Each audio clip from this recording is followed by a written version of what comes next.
आज सुटिंग रे एमिति किछि अघटन होई जिवो मु तो स्वप्न रे भी भाबि नथिली। जय जगन्नाथ संगवाने मु राम आपण मानकु वेलकम करछि मो ब्लॉग को। आज हम आस्तलु रिंग सेरेमनी शूटिंग पई रंगनाथ मंदिर। तो भाई माने जो माने हम बाणपुर लोक तो जानथिबे रंगनाथ मंदिर कोठी। जो माने जानछन्ती कि रंगनाथ मंदिर कोठी अछि तो आपण माने मते कमेंट माध्यम रे जणे परिबे। वीडियो न बापर हमर 140 तो काम सब सरला परे आमे टिके आसी गेले फ्रूट सलाड खाया पई। तो ए देखोने आमे खाउछे फ्रूट सलाड। तो नखिया भाई हमर पूरा 100 रे मजा मस्ती करी खाइस। तापरे आसी गेला डांस प्रोग्राम। तो ए देखो तू डांस प्रोग्राम पूरा 100 रे चली। नखिया भाई हमर पूरा मन ध्यान देई शूटिंग 100 रे करिस।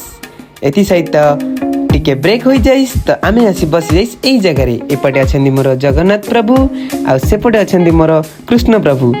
कथा किछि एमिति कि हमर Z50 रो एक बैटरी हो जाइछि।